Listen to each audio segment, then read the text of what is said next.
Goeiedag. Hello, Mr. Clive. How are you doing? Hello, Nico. I'm fine, and how are you? Excellent, man. Excellent. I thought I wanted to give you some moral support.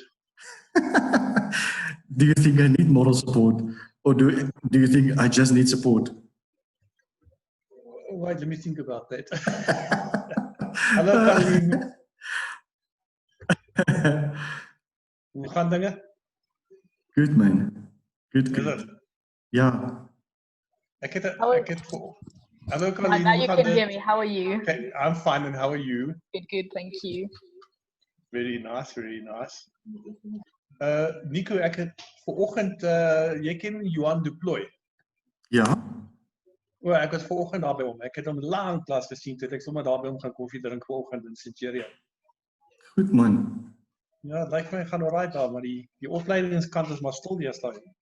Baie stil. Van die staatse kant af, daar is niks. Ja. Yep. Einde van die finansiële jaar eerstens en tweedens is dit nou COVID. Well, dat ook. Well, exactly. Absoluut. Ja, exactly. So operate julle bietjie van die huis af en obviously julle is in elk geval by die huis so. What the hell? Ja, ons operate van hier af nou. Ja, ek moet sê ek kry 'n bietjie waar is al die mense? Dis ander mense. Moet ander mense wees? Daar is ander mense. Ons is seker so 20, 30. Ja, okay. Wat op die ding is. I've got it at 1 o'clock now. Yep.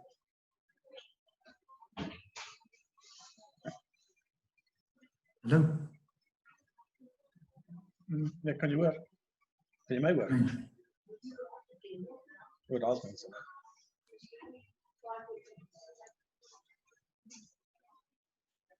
Caroline, begin maar.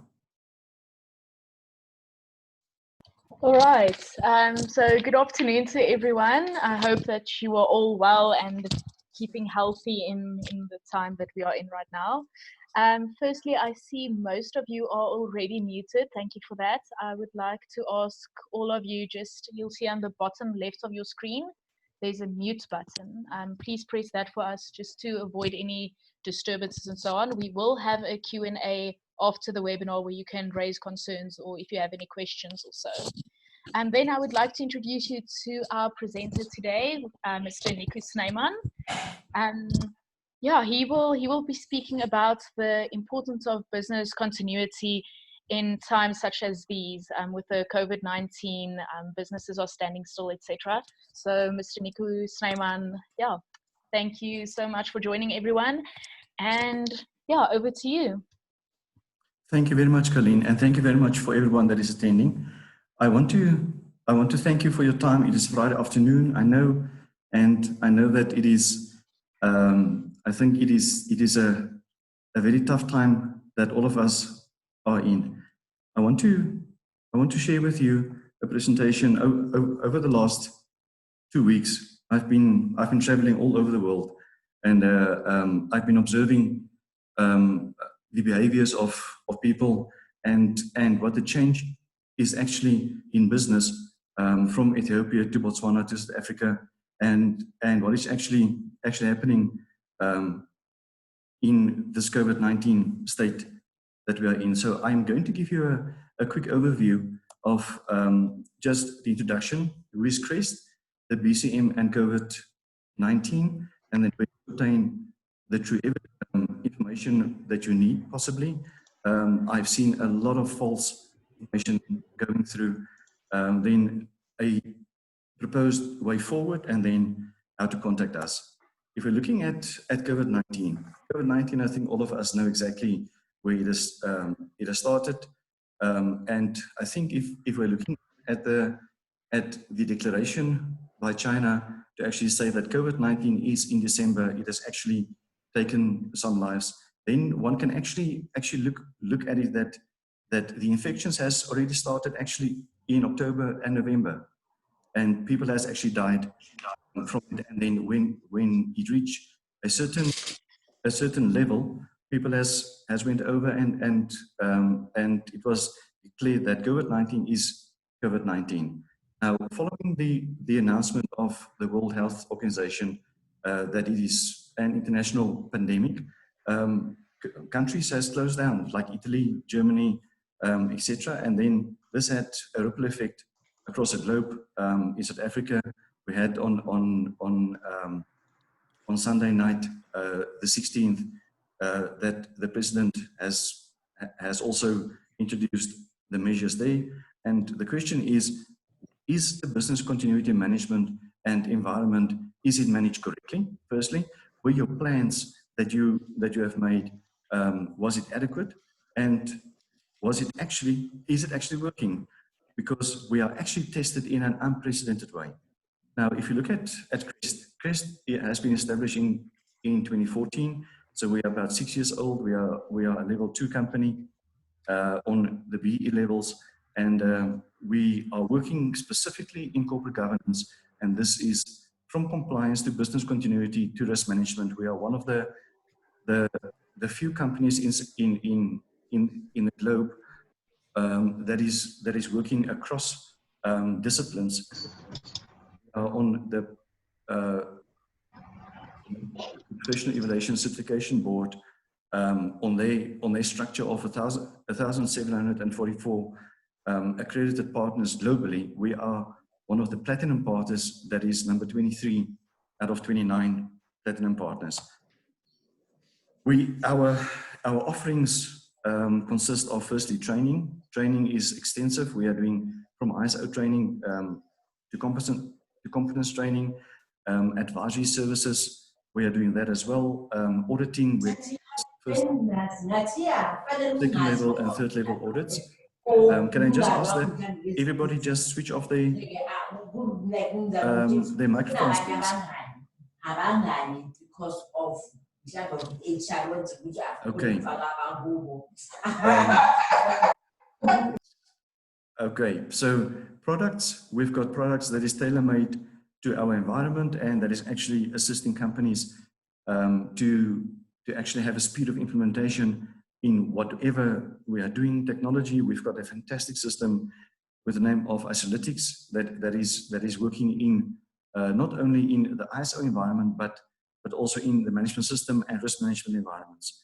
Executive incubation, we are building companies, we are assisting and driving what they are doing, events and international certification. So let's get to the topic at hand. If we're looking at business continuity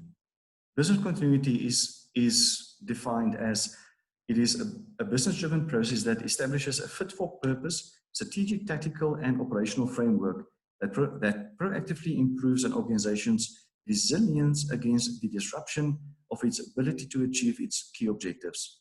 Secondly, provides a rehearsed method of restoring an organization's ability to supply its key products and services during and after the disruption, and delivers a proven capability to manage a business disruption and protect the organization's reputation and brand. If we just stop there, I want to ask you, if we are looking at what we've got in front of us, proactively improve an organization's resilience. If we're looking at your business continuity plans at present, why do we have such fear and such uncertainty if we are looking at, we as risk practitioners or professionals or business continuity practitioners and professionals, if we have done the deep dive into business continuity, we've seen exactly what was happening with our key products and our key services. If we have interrogated them, we would have seen that our key services and key products could have this kind of disruption. It doesn't matter if it was SARS, if it was the MERS, if it was the mad cow disease that was a few years ago, or that it is now COVID. It is the same methodology, and we need to make an effort to actually learn from this, because we are creating the certainty for our companies. If we are looking at business continuity, we are looking at a three-pronged approach. Firstly, people. What is the people situation in your company? Who's the key people? Did you do a business impact analysis on the key people in your organization? Are the key people, can the key people work from home or not? If we're talking about processes, the same kind of thing. What is the key processes that you are talking about, and what is the key services that you are actually offering your clients? And then thirdly, systems, tools, and technology. Now, if you look at all three of those pillars, we are actually looking at P square ST square. This is in the heading, you will see there's a formula there, and we increased are calling that the P square ST square formulation. You look at people, processes, systems, tools, and technology.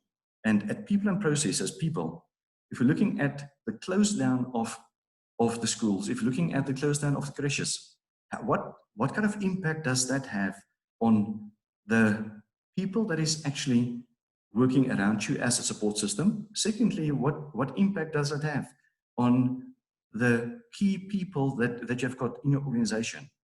What is the impact? And people is number one. This is why it is on this triangle, it is on the top there. It is not the secondary things, it is people are first. Without people, your systems cannot work.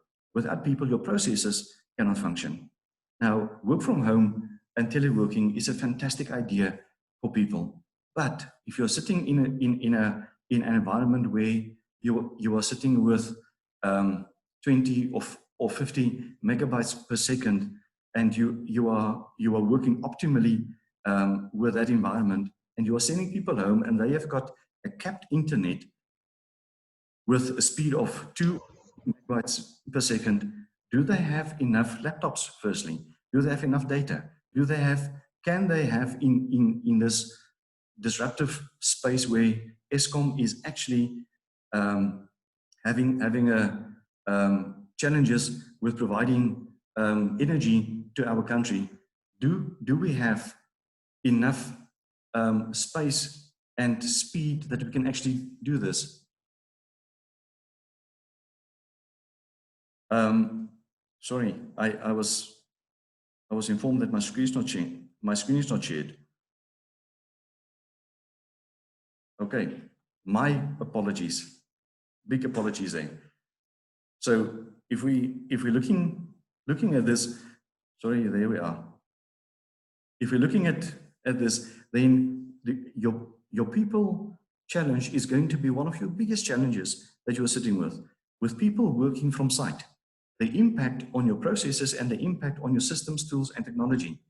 Are your systems and tools built for actually offsite working or not? One of my clients, a big bank, has got challenges with the people that is actually now out of the office. Most of them has been working on hot desks, and they have seen that with the people working now from home or ensuring social distancing, that the impact on the systems is now making that the emails are slower, that the technology that they are employing is slower, that everything is slower. That everything is actually slower. So if you're looking at this whole process, the P square ST square is a very important process that you need to have in terms of firstly, what is your business impact analysis? How does your business impact analysis actually work now, and how do you test that? Now, if you're looking at the business shifts that has taken place in biology, we're looking at infections. We're looking at how do you make sure that your personal hygiene is taken care of? How do you make sure that your laptop, your mouse, your table, everything, your cell phone, everything that you are using is actually clean and kept clean? This is basic principles of being a human being. So and keeping your space and ensuring that every surface that people can touch are actually cleaned. The second shift is in psychology.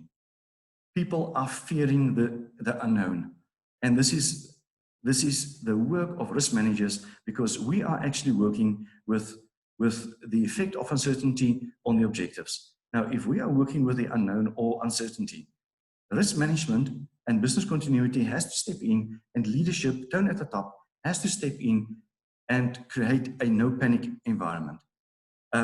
We know that it is highly contagious. What do you do? What is your plans? What is your critical plans to make sure that your products and that your services in a business interrupted environment are still continuing? And how is your lifestyle adopted to this psychology of this highly contagious environment? And what is the how do we help each other, and how do we actually make sure that everybody adheres to the same rules? If we're looking at the economy, this is a big impact. How do you keep on business? Because in business continuity, the key objectives here is not to create or to manage uncertainty. It is to create certainty in providing your services and your products. Those two things are key. Whether it is through your key people, your key products, your key services, your key processes, all those things are key to making sure that everything that you are doing is actually driving the economy and driving your business's environment. Work from home in a positive way if you can. I was now recently in Botswana, and 80% of Botswana's people hasn't got internet at home. So how do you send people home to actually go and work at home? If they don't have access to internet, or the internet is fairly slow, how do you work with that? The use of technology. I think we are busy with a shift in the whole business strategy of how are we going to conduct business in the future. Because this is going to be in the next 60, 80, 90 days, whether for how long we are going to be in this COVID-19 state, it is going to create challenges to say that how do we function in the future? And this is actually what business continuity is going to be about. Because are hot desks actually working or not? Or can people actually work from home? Or can people actually work from other spaces that is actually making that everything that they can do, they can still work from home and they can still drive the economy. Use of technology for meetings. This is what we're doing here now. We are speaking to a lot of people all over the world, not only through this webinar, but through our podcasts. And this is how how the new economical environment is going to be looking like. Pay your bills, that is going to be a challenge, because if we're going to be in a lockdown, or possibly in a lockdown, if economies is in a lockdown like Italy, there is going to be a challenge on paying the bills. And how do we make sure that everything is done correctly? And if possible, number 5, they don't stock up, you create panic. It is unnecessary, don't do it. We are saying that, but are we doing it? Are we practicing it? I want to go and talk about the 4 phases of COVID. If we look back at our own behavior, phase 1 was the initial reports on COVID in December of 2019. What did we do? We took notice of it, but actually we only took notice of it when Italy started to actually lock down, and when the first cases outside of China was reported. The spreading of the virus to Italy and those places, and then phase 3, the World Health Organization declared an international pandemic. Then everything, all the gears of governments started to lock in, and then governments started to lock down, and there were travel bans, and everybody took COVID-19 serious only 3 months after the initial outbreak in December. And now we are actually in phase 5. How do we manage COVID-19? How do we manage the fear and the uncertainty of COVID-19? And this is where we as leaders, we need to be standing up. We as leaders, we need to make sure that everything that we are doing is actually driving certainty, and that we are making correct decisions, and that we are actually implementing what governments all across the world and the World Health Organization is actually saying to us. I want to speak about phase 6. I will speak about that in my closure post COVID-19. So if we're looking at information, where do you get information? Information, if you're looking at information is all over. It is on Twitter, it is on Instagram, it is on Facebook, and it is people's opinions.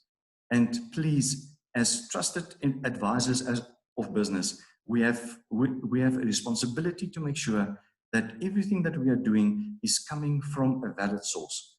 Now, I have listed here a few of these sources. You can have every day. You can have the situation reports that you are getting from the World Health Organization. It is there. You can have every situation report from the 19th of March. You can have the media sources. You can have advice to the public. You can have anything there. It is a trusted source. You need to make sure that you are working with that. Secondly, we are talking about Department of Health. The Department of Health are giving, whether you are in any country, the Department of Health has got for you fantastic advice and infographics that you can actually work with. And each of these points here needs to be analyzed, and this needs to be actually brought into the business continuity plans. Business continuity is actually live and working here, and we need to make sure that what we are doing here is that we are actually driving the survival of our businesses, because small businesses are going to collapse. Small businesses that hasn't got a cash flow of 3, 4, 5, 6, 7 months are going to have a difficult time in working through COVID-19. If we are only looking at the alcohol industry, the sale, dispensing, and transportation of alcohol beverages is prohibited between 6 p.m. and 9 a.m. on Monday to Saturday, as well as in those times on Sundays and public holidays. Now, that is a huge impact on the liquor and beer and spirits environment. And this is some of my clients. We are working with them, and we can see what this impact is. The Disaster Management Act. Did we even look at the Disaster Management Act when anybody was doing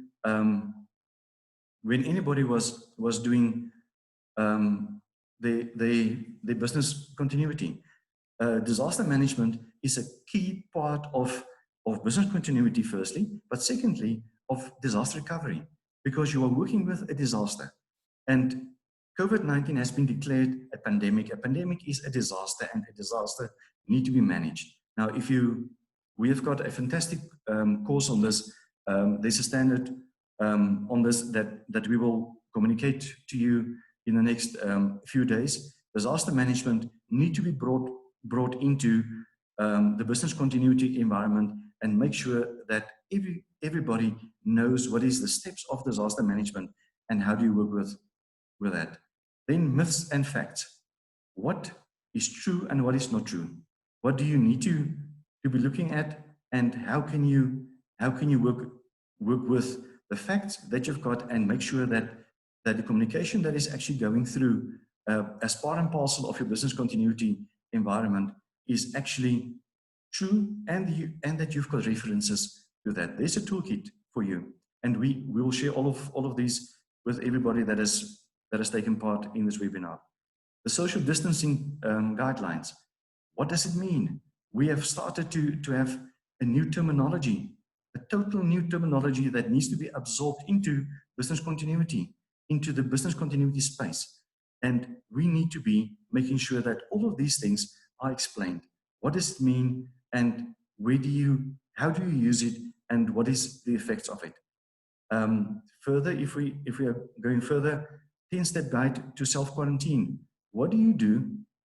I was on Sunday afternoon I arrived in Botswana and everything was still fine. There was no problem. 8 o'clock the evening, our president announced the disaster state of South Africa, and he has announced a travel ban and the closing of ports, of entry, etc. And I was stuck in Botswana. And the question was, what do I do now? Do I go to my client? Don't I go to my client?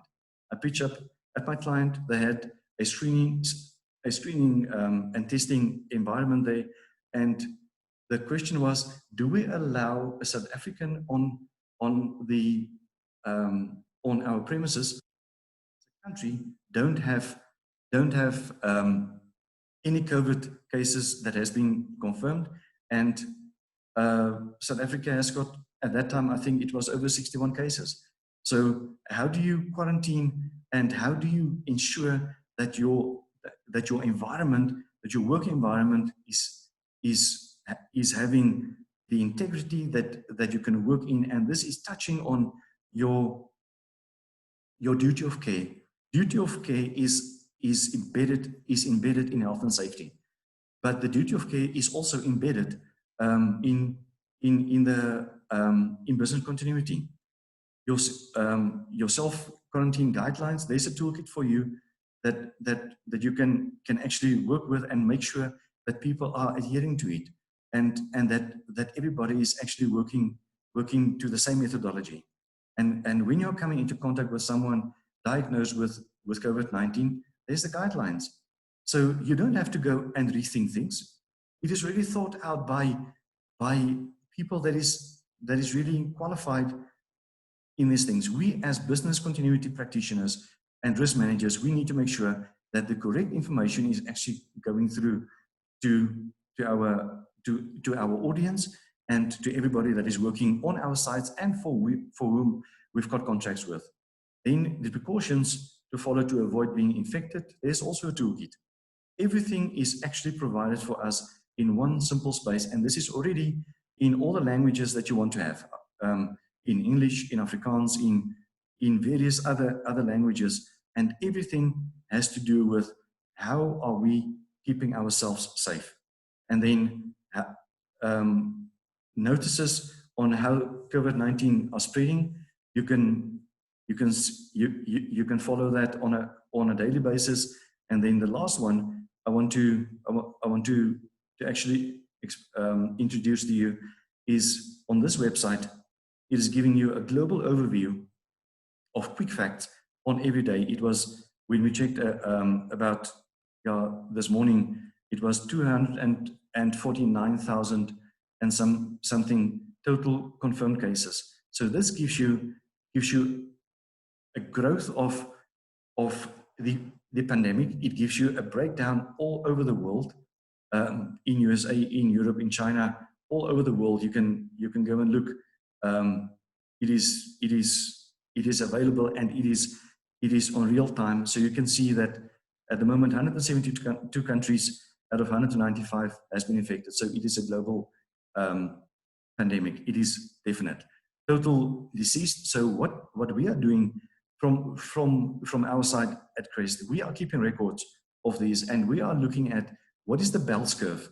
Bell's curve is, it has got a ramping up period, and then it has got a plateau where your deaths or your infections are starting to decrease or to flatten out, and then a decrease will come in.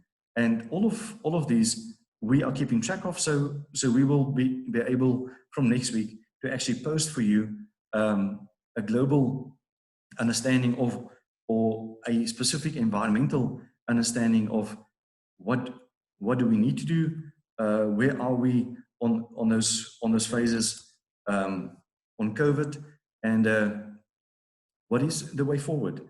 So if you're looking at the way forward, firstly, if you're looking at your current business continuity plans, is it suitable for this environment? Is it adequate? Is it relevant? Is it effective? Is it efficient? This is the simple terms that is in every management system standard under continuous improvement. Those 5 requirements are clear.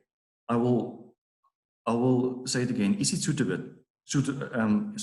Is it suitable? Is it adequate? Is it relevant? Is it effective? And is it efficient? Secondly, conduct a gap analysis on the P square S T square formula. Do your people, your processes, and your tools and your systems, are they working for you, or are they actually hampering you now at the moment? Which of these are your critical systems, and which of these are your critical people that you need to work with? List all the lessons learned during this pandemic. This pandemic is actually for you a live scenario exercise of what you need to do, and your reporting on this need to be specific, and it needs to actually mirror what is happening globally and what you can learn. And because if we are going into the post COVID stage or phase, you need to be in a position to say that, how did we update our BCPs? How do we update our disaster recovery plans? Because disaster recovery at the moment is not working, because everybody has got business continuity sites. Can they really go there? No, they can't, because it is more than 50, 100, 200 people that is sitting at a business continuity site. You cannot expose your people to other people that is sitting in the same environment. So either your people are going to be at your offices, working at your offices, or they are going to be working from home. And if they are working from home, do they have the infrastructure to actually do that? List the sources you can consult and which provide true and verified information to you. If you are following social media, etc., you are going to be sucked into this environment of misinformation. You are going to be sucked into information that you will eventually not know, is it true, isn't it true? And the last thing is obtain a P square ST square analysis regarding your business impact analysis. And it needs to be conducted and compared to the planned for and the actual BIAs. So your planned for BIAs that you've got now at the moment, dust it off, please. Take it out of the cupboard, take it out of your storage, and make sure that you are actually looking at what the business is actually functioning with now. What is your critical infrastructure? This is a real life test. Use it as a real life test. So if we are looking at the way forward further, I want to come back to phase 6. We are already starting to be looking at, if we are looking at COVID. COVID has got those 6 stages. The 6th stage is, what is the way forward when the pandemic is starting to be resolved and this uncertainty is starting to be clearing up? Are we going to be going back to business or business as usual, or are we actually going to be saying, people, this or my business, this is our new standard. This is our new standard of operating. This is the new standard of making sure that the health and safety environment of our own environment is actually looked after. We need to be the change leaders, and this pandemic is actually creating for us a new normalized average. The new normalized average has changed from yesterday. The new normalized average has changed from a month ago. It has changed from 2 months ago. We are living in a new uncharted environment. And for that, we need to have people that has exposure to a number of environments to actually consult companies that is sitting with internal challenges, and where we can actually assist them with advice, and where we can do the P square S T square analysis for them. So if there are any questions, please feel free. I think Carlene has asked that you make comments on Zoom. So if there's any questions, please let us know. Thank you very much for your time. The presentations will be loaded onto our website, and it will be available to everybody that has attended this, as well as for people that you want to inform what this was and how it was about. Thank you very much. Aline? Thank you, Niku, and thank you for everyone for joining us. If you do have any further questions or would like any further information, aside from everything that will be posted onto our website, please feel free to send me an email. My email address is Carlin, which is K Kilo Alpha Romeo Lima Indigo Echo November at crestadvisoryafrica.com. And yes, thank you to everyone and stay safe.